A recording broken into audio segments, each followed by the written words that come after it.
I'm going to finish up today with last week's lecture. We were talking about mitochondria. Before I get into it, just to mention about the test on Sunday. Everybody did really well, shockingly well, suspiciously well. We're hoping to get the grades posted. We're trying to make sure that we don't erase everything on Brightspace because it's completely non-intuitive. So we're backing up everything just in case. But the average is probably 90-ish, so it's really high.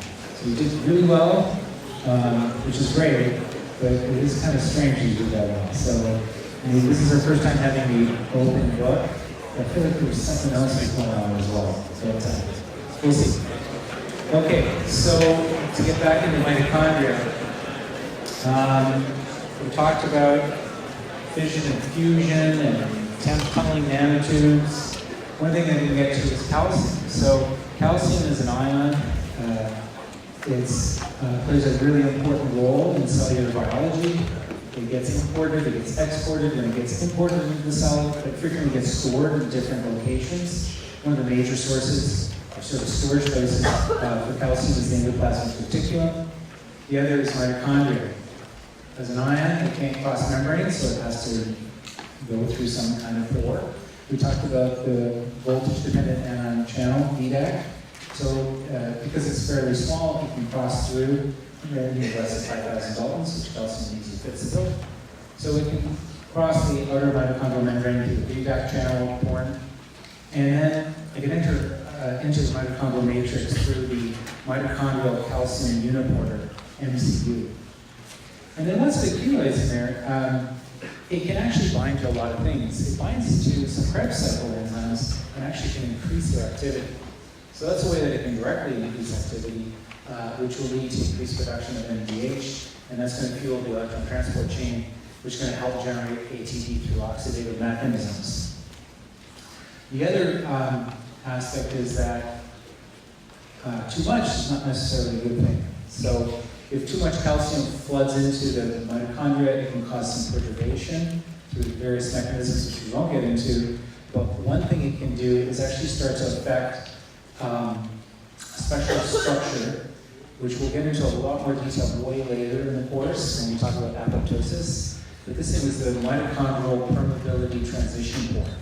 And it's a channel. When it opens, it can allow stuff from the matrix to get out, stuff from the intermembrane space to get out, and when it enters into the cytosol, it can cause problems. So one of the things that is released is cytochrome C. It's actually a component of the electron transport chain. That's shown in the blue dots. Red is the calcium in release. So high levels of calcium can cause this pore to open, and that can allow the release of cytochrome C into the cytosol, and that can trigger programmed cell death and apoptosis through mechanisms that we'll talk about in much greater detail way later in the course. So the important thing here to understand is that calcium, the mitochondria, can buffer the amount of calcium that's inside the cell and store it up to a certain extent. It can actually serve beneficial effects by increasing mitochondrial activity, mostly Krebs cycle enzymes, and this will help spur ETC activity and ATP production. Too much, not such a good thing because it can now trigger opening of this pore and release things into the cytosol that can trigger apoptosis, which we'll talk about in detail much later. So this is kind of hot off the press. Came out in the journal Science last month. And focusing on the role of calcium in mitochondria from the perspective of memory. So, how many people here are familiar or heard about neuronal synapses? How neurons talk to one another? Okay, most of you. So, the idea is neurons, obviously, important cell type in our brains, help us think and process information. They also contribute to memory, which we'll talk about in a minute. And so you have, the way that neurons talk to one another is that you have a presynaptic neuron, and a signal travels along the axon to the end, that's the bouton, and that little swelling at the end. And then there's, it's in close proximity to the postsynaptic neuron. So this is a dendrite, and it has, again, a little swelling here. And so there's usually a neurotransmitter released from this cell that binds onto receptors on the postsynaptic cell. And that can, through very elaborate mechanisms, trigger channels to open and allow calcium from the inside of the cell, to the inside, and accumulates in the cytosol. So that calcium influx is one aspect of how neurons talk to one another, and it also participates in memory formation. So I can't talk everything about memory, but there's this old saying that neurons that fire together wire together. And that's basically talking about how synapses, when one neuron excites another neuron, it may take a lot of neurotransmitters and energy to get that other neuron to actually fire and respond. And the more that you have the firing of the presynaptic to the postsynaptic neuron, it strengthens the synapse. How does it do that? Well, it requires less, it acts upon the postsynaptic neuron to make it respond much more easily to the neurotransmitter when it's released. How does it do that? A lot of really complicated stuff. Some of it's related to gene expression changes, and also the synthesis of new proteins and molecules to help form more of these synapses and stabilize them. So it's both gene expression and cellular changes, structural changes that lead to synapses that fire very readily. So the more that you train yourself to say, okay, what is some aspect that you're trying to learn, you repeat it, you say it to yourself repeatedly, you try to challenge yourself in different ways, you try to memorize it, you're finding that's causing neurons in your brain and synapses to fire. First, very slowly, that's when you're just starting to understand it, and when you say it repeatedly, go over it repeatedly, it causes continual firing that now, a day or two later, when someone asks you, how do you explain, mitofusion, how mitochondria fuse together, which you should kind of remember, hopefully, because you just tested on that, that you've said it enough times that you can immediately recall it, and it takes very little effort to cause those synapses to fire. And so, in order for this to happen, though, it requires a lot of energy. You need a lot of ATP for all those processes to happen, for those synapses to strengthen. So mitochondria, neurons are one of those cell types in the body that have high levels of mitochondria because learning and memory is incredibly energetically demanding. You need a lot of ATP. So what's happening here when calcium comes into the cell, it gets into the matrix, so it'll go through VDAC and the NCU, enter into the matrix, and there you can activate certain enzymes called kinases. I won't say which one, it's not important right now. But kinase is an enzyme that puts a phosphate group on other proteins. In this case, the calcium binds to that kinase, activates it, and that in turn phosphorylates and activates a transcription factor, the name of which is not important. So, when that mitochondrial transcription factor is activated, it's going to bind to mitochondrial DNA and promote increased gene expression, increased transcription of mitochondrial genes. Remember, the mitochondrial DNA encodes a number of genes, some of which are related to encode for electron transport, pieces of the electron transport gene, other things like tRNA, ribosomal RNA, etc. So it's important that you maintain intact mitochondrial DNA because it's encoding for some really key pieces of the electron transport gene. And so when that transcription factor is turned on and calcium comes in, it's going to increase expression of components of the electron transport gene. That's going to cause increased production of ATP. And that's going to help with the strengthening of the synapse. Now, one of the interesting things I found is that with age, like many things with age, the cellular systems and processes don't work so well, including mitochondria. Mitochondrial fission and fusion doesn't work as well. You get more mutant DNA, mitochondrial DNA. The ability to transcribe that DNA decreases. And so this is in part driven by, there's also an age-dependent decrease in the ability to import calcium into the cell and also into the mitochondria. So you have less calcium. Less calcium means that transcription factor is not going to be so active. So this is in part one piece of the puzzle of why when we get older our memory isn't so good. Not the only one, but it's one. And so what they did is a clever experiment where they manipulated this transcription factor. It no longer requires calcium or that kinase to turn it on. It's turned on all the time. It's constitutively active. So it's It's made all the time, it's moved into mitochondria, and it binds to mitochondrial DNA and is turning on expression of those mitochondrial genes and ETC members. And so this is able to prevent that age-dependent decline in neuronal ATP production. And that actually can counter some of the memory loss that happens with age in mice and possibly humans. So again, understanding basic principles of cell biology can also lead to discoveries that have human health implications.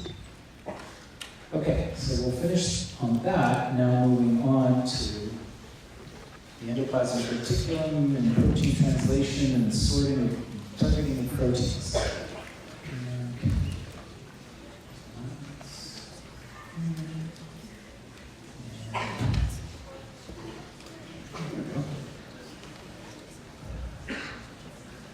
Okay, so we're going to talk, we'll make sure I'm on the right.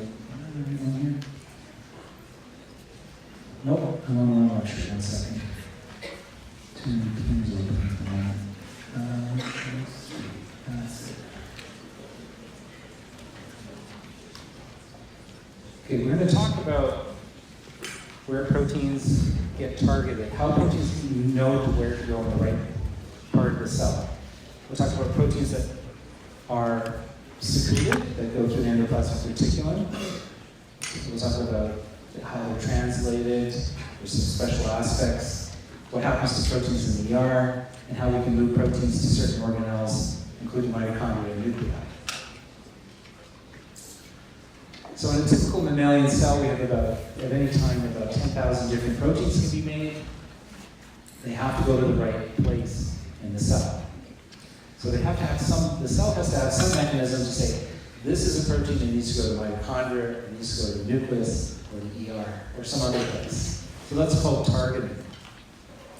So this is how the cell recognizes this is a specific protein that might need to go to a mitochondria, for example. That's what we call targeting. It can happen during or after synthesis. Most proteins are fully synthesized in the cytosol and targeted. Then there's also some unique examples, particularly proteins that have to go to the ER, where you start to make it and then you target it. This contrasts with sorting. When I'm talking about sorting, I'm generally talking about proteins that go into the ER. Proteins that go to the ER have a couple of different destinations.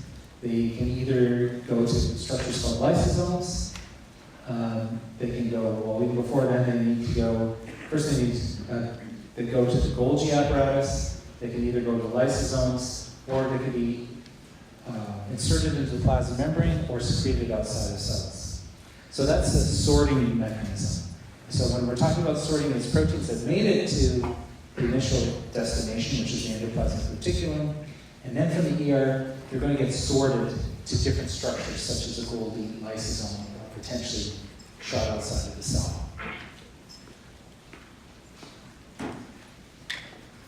So, should remember that some aspects of protein translation, ribosomes are important, obviously messenger RNA, that's going to act as a template for transfer RNAs to bind to the codons, and then the tRNAs, of course, are linked to amino acids. And so there's a basically conjugation of amino acids to form peptide bonds. It's basic high school biology, you should have covered it probably in first year biology or biochemistry.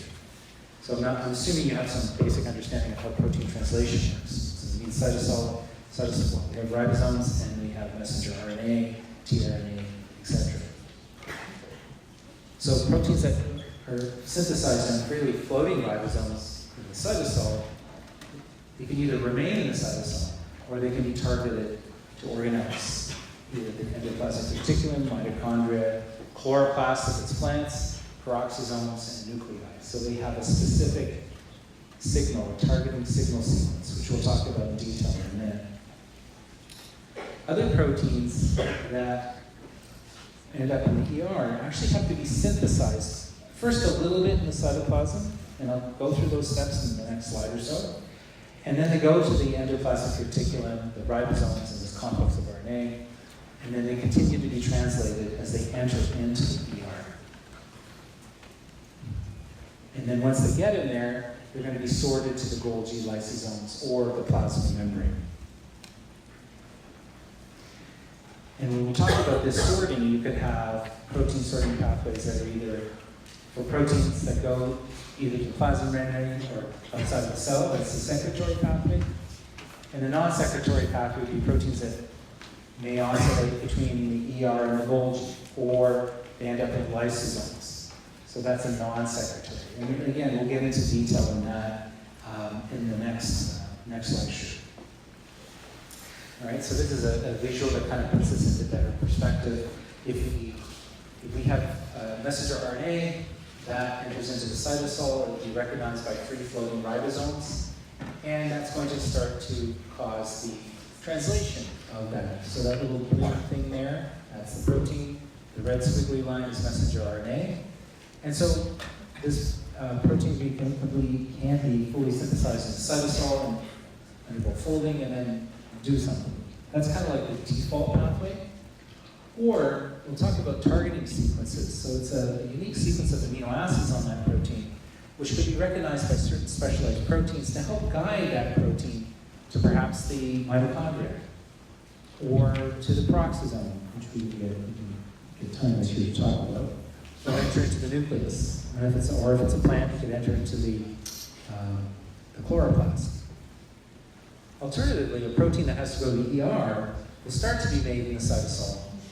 And there's going to be what we call a signal sequence, which is going to guide this ribosome messenger RNA, an emerging or nascent polypeptide. That means the peptide is still being synthesized to guide it towards the ER membrane, and translation will continue to occur, and the protein will ultimately end up in the lumen of the ER. So what is the ER? Well, it's this complex tubular structure. It is basically membrane that extends from the nuclear membrane. It's these sort of tubules, and the tubules themselves will have these little dots, which are basically ribosomes. It's called the rough endoplasmic reticulum. First noted by transmission electron microscopy with Dr. Pinkerton. Hopefully we'll start with tutorials on. And basically, that's what these black and white pictures are using transmission electron microscopy, which will provide the highest level of detail you can get in microscopy. And as you can see, these lines here, that's basically the endoplasmic reticulum membrane. This is the lumen, and then those little dots on it are ribosomes. And so, as I mentioned, ribosomes can come and attach to the ER membrane, and we'll talk about all the steps of that in just a minute. And this will allow that emerging protein to enter into the ER via a specialized thing called a translocon, which we'll talk about in a minute. And then it will enter through translation, and translocation occurs at the same time. Now, before I get into all the nuts and bolts of that, I'm going to take a step back and sort of give a little bit of a historical perspective of how did we know that the endoplasmic reticulum was important for proteins that, for example, had to be secreted. So it was this hypothesis that proteins that need to be secreted have to go through the endoplasmic reticulum at some point. We prove or disprove this. So this cartoon is basically an example or summation of a key experiment that researchers did a long time ago. So it's difficult to prove that the protein that's secreted goes through the ER. So how can we test that experimentally? So this is the experiment that went down. Basically homogenize some cells in culture, and they were homogenized. What does that mean? They were broken apart. You disrupt the membrane, the plasma membrane, and the guts of the cell pours out. And you may disrupt a little bit further. And what happens is the endoplasmic reticulum, so that's what this is here, it's all nicely structured and organized, these two interconnected tubules now starts to break apart. And it breaks apart and it forms these little vesicles that are called microsomes. So that gray thing is the membrane, which corresponds to the ER membrane. And this stuff on the outside, those are ribosomes. So microsomes are like an experimental model or a representation of the endoplasmic reticulum. Yes, we've disrupted the ER, but it refolds to form all these little microsomes, which still have characteristics of the ER itself. So we're able to purify those microsomes and then we can do an experiment. So, in one experiment, we take that batch of purified microsomes, we split it in half. One half, we add a protease. That's an enzyme that chews up protein. And so, as a protein, proteins can't cross plasma membranes unless there's some way to get it inside. So, if the red stuff are basically what we know as a secretory protein, the secretory proteins found in the inside of the microsomes are protected from the proteases because the membrane is intact. Proteases can't get inside and chew up those proteins. The other half of the experiment, almost the same as this one, except there's a first step where we add a detergent. The detergent can poke holes in the microsome membrane. And that in turn allows the protease to enter into the lumen, the inside of the microsome, and chew up all that protein. Okay, so what? What does that mean? Well, we're missing one last piece. Is this particular, both arms of the experiment, you take those samples and you analyze them by sodium dodecyl sulfate, polyacrylamide gel electrophoresis, SDS-Page. How many people here have heard of SDS-Page? Most of you? Okay, so it's a really, really common technique used in cell biology, biochemistry, to measure the abundance of proteins. It's basically electrophoretic cell separation of proteins, which can be visualized in a number of ways, including you can stain with dyes that will visualize the proteins in the gel. So imagine you've taken this sample here and this sample here, you separate electrophoretically in that gel, and you stain the gel. What do you see in the side of the gel where you loaded this sample? A whole bunch of bands. Those are all intact proteins, secretory proteins. What do you see on this half of the gel? Nothing, because it's all chewed into little pieces that all ran off the gel because they were so small. So what's the whole point of this? This was to prove that proteins that are secreted have to go through the endoplasmic reticulum.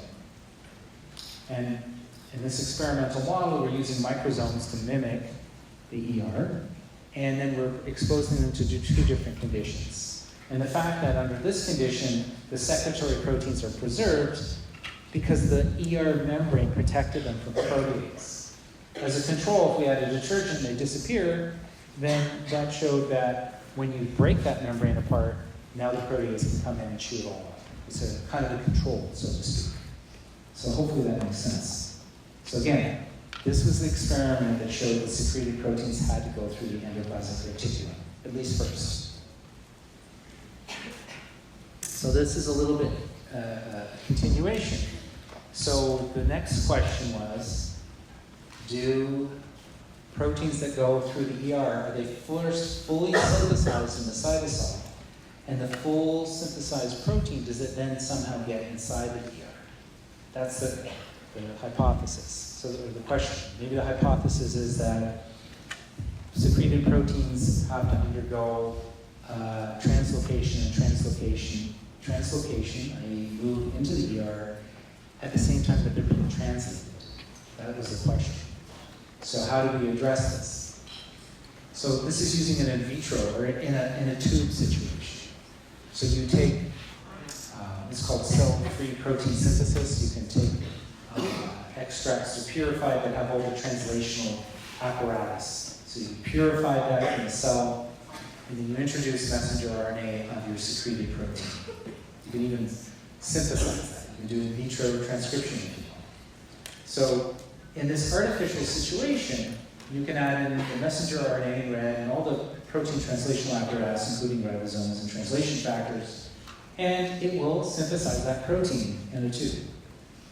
So you can take that completely synthesized protein and then add it to purified microsomes. That's what they did. And they left it for a certain period of time. And then they took the purified microsomes and then analyzed them by SDS-Page. And they found there was no protein found on the inside of these microsomes. So it's suggesting that if you fully synthesize the protein, it can't get into the ER. Remember, the microsome is an artificial mimic of the ER. So the second experiment is almost identical, except you had everything in all together. So you add in your your in vitro translational system, your messenger RNA, and the microsomes all at the same time. And then let it run. And what do they see? That, indeed, when you mix all together at the same time, they're now detecting protein found inside the microsomes. So this suggested that protein translation and translocation of that protein had to happen at the same time. And one other thing they noticed, when they look at the protein that's synthesized here versus the protein that's synthesized there, is that these proteins are just a little bit bigger. And that little red part is what we call a signal sequence. And when we look at the proteins that are found inside the lumen of the microsomes, or i.e. the lumen of the ER, they're missing that little red piece. So they're a little bit shorter. So that again gave some insight. So what did this experiment prove? That in order for a protein to enter into the ER lumen, it only has to be partially made. It then has to, as it's being continually being made, it'll move, translocate into the ER. And then once it's made, there's a little piece that's cut off. So those are sort of the discovery from this experiment. All right, so what are the players that mediate this process? I'm going to talk in the next slide with more detail about a signal sequence. So that's something that helps target that newly emerging ER protein to the membrane of the endoplasmic reticulum. It's going to need helpers to do that, signal recognition particle, and its associated receptor, which is found at the ER membrane. But still, you got to get that protein across the membrane. You need a special channel, and that'll come in the form of a translocon. And then I mentioned that that signal sequence needs to get cut off, and there's a peptidase that does that. All right, so just briefly introduce the players. Here's all the pieces now, in the order in which it happens. So, we start within the cytosol, and we have our transcript for encoding, say, a secreted protein. Our protein is going to go to the lysosome.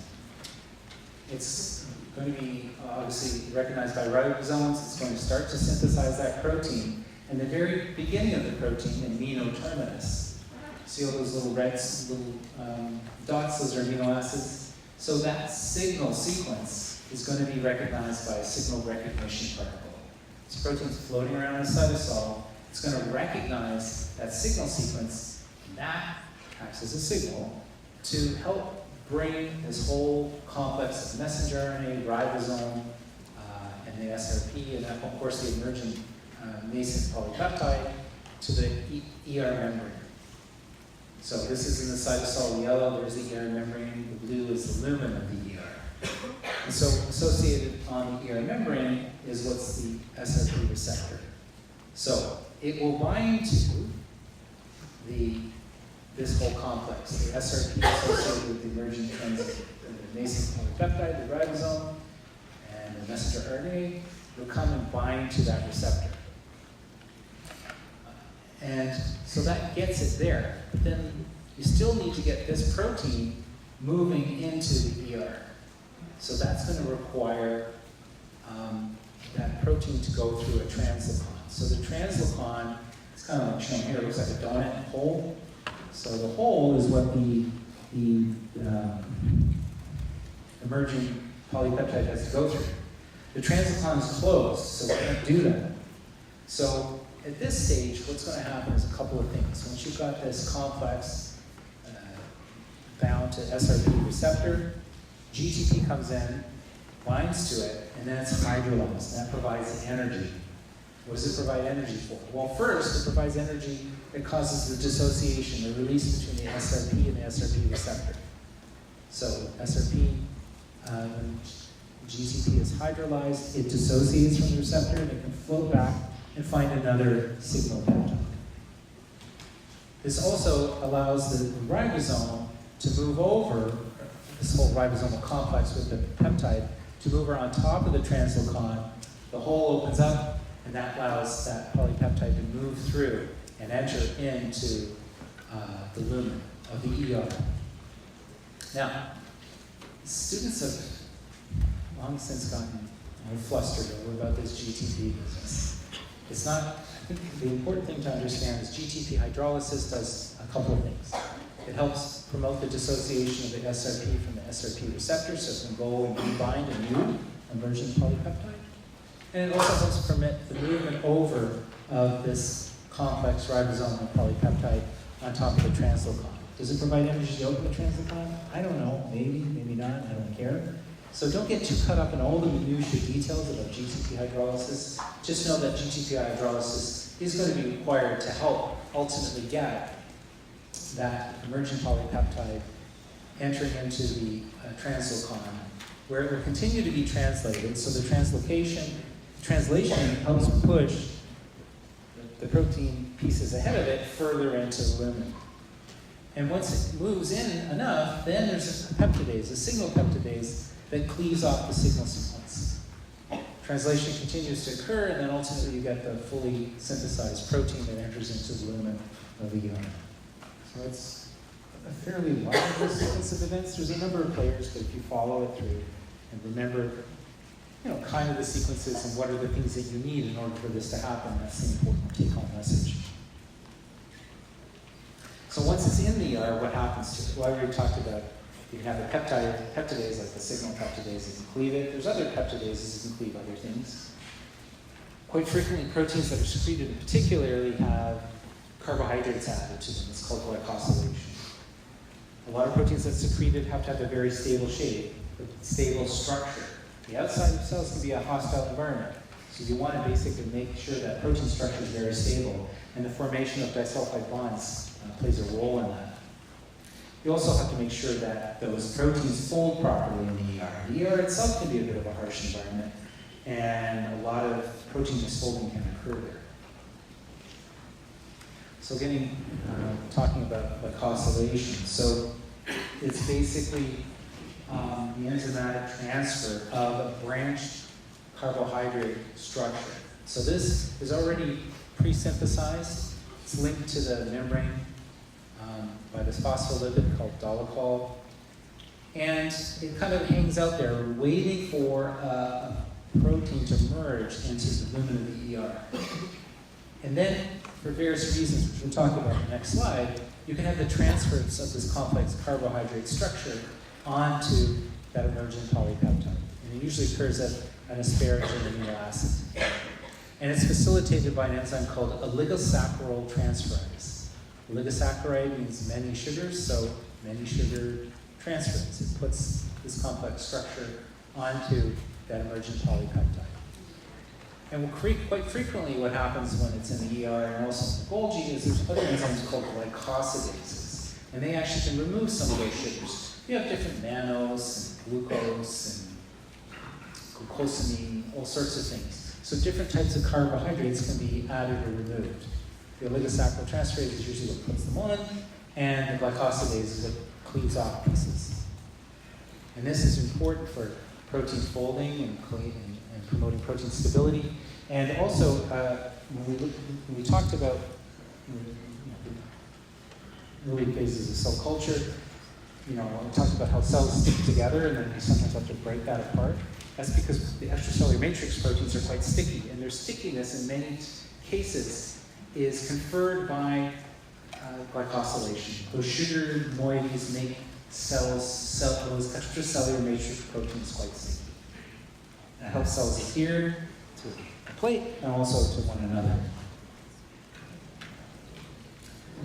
So, proteins that emerge into the ER have a high likelihood that they could be potentially misfolded or interact inappropriately. So as a protein is emerging into the ER, you may have a long sequence of hydrophobic amino acids. And hydrophobic amino acids don't want to just sort of hang out in a hydrophilic environment. So hydrophobic amino acids like to interact with other hydrophobic amino acids. And that can cause proteins to misfold. And that can be prevented by certain chaperone proteins. And so there's a free-floating chaperone protein called BIF, which can bind to proteins to prevent their misfolding. And then also, there's these other proteins called calnexin and calreticulin. And so what they do is so when a protein is emerging into the ER and the cell senses that there's some protein misfolding occurring, maybe there's a big stretch of hydrophobic amino acids. What it does is a ligosaccharyl transferase will add on that big branch sugar. And now that's a very charged thing. It's going to prevent the hydrophobic interactions to occur. And secondly, it acts as a signal. The carbohydrates themselves are recognized by calnexin and calreticulin. So they have a carbohydrate recognition domain. And that will prevent any further misfolding. So calnexin is found associated with the ER membrane. Calreticulin is freely floating. They don't bind to the amino acids. They bind to the complex sugar that's been added by the ligosaccharyl transferase. And so they kind of hold on to it as the protein is still continuing to be made. And then they'll release at some point once the protein is fully assembled and it folds properly. So both BIP and calnexin are chaperones. The calnexins work mostly by binding to the branch carbohydrate structures. And that's going to prevent misfolding of the protein. Now, one other one that plays a role in proper folding is called protein disulfide isomerase, or PDI. Now, what this does is it has, well, let's first focus on the emergent polypeptide. Cysteine residues contain sulfur atoms, and those sulfur atoms can interact with other sulfur atoms on other cysteine amino acids to form a disulfide. So it's a covalent bond, it'll be quite strong. Now, a lot of proteins that are secreted, in order to stabilize their structure, disulfide bonds are great at doing that.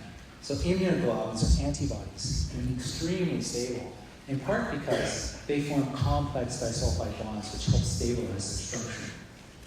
But you have to make sure it's the right cysteine that matches up with the right cysteine. So if the cysteine comes out and starts to misbehave a little bit and wants to maybe interact somewhere where it shouldn't, protein disulfide isomerase will form a transient disulfide. So it has a cysteine residue as well. It will basically link onto that protein and walk it, as it's being made, walk it along and make sure it's not interacting with another cysteine until it's ready. Now, when enough of the protein has been made and the other appropriate cysteine is exposed, that now it can basically handle off, exchange that disulfide bond with another cysteine residue elsewhere in the protein, as shown here. So they can form these linkages and stabilize structures. And basically so these chaperones are interacting and kind of holding on. A chaperone is basically what it implies is it kind of holds the hand of a younger protein and kind of guides it along and make sure that it gets to the right destination, it folds properly, and it behaves properly. And then ultimately, the proteins will form their complete structure, and then they interact with other proteins to form dimers or trimers or whatnot.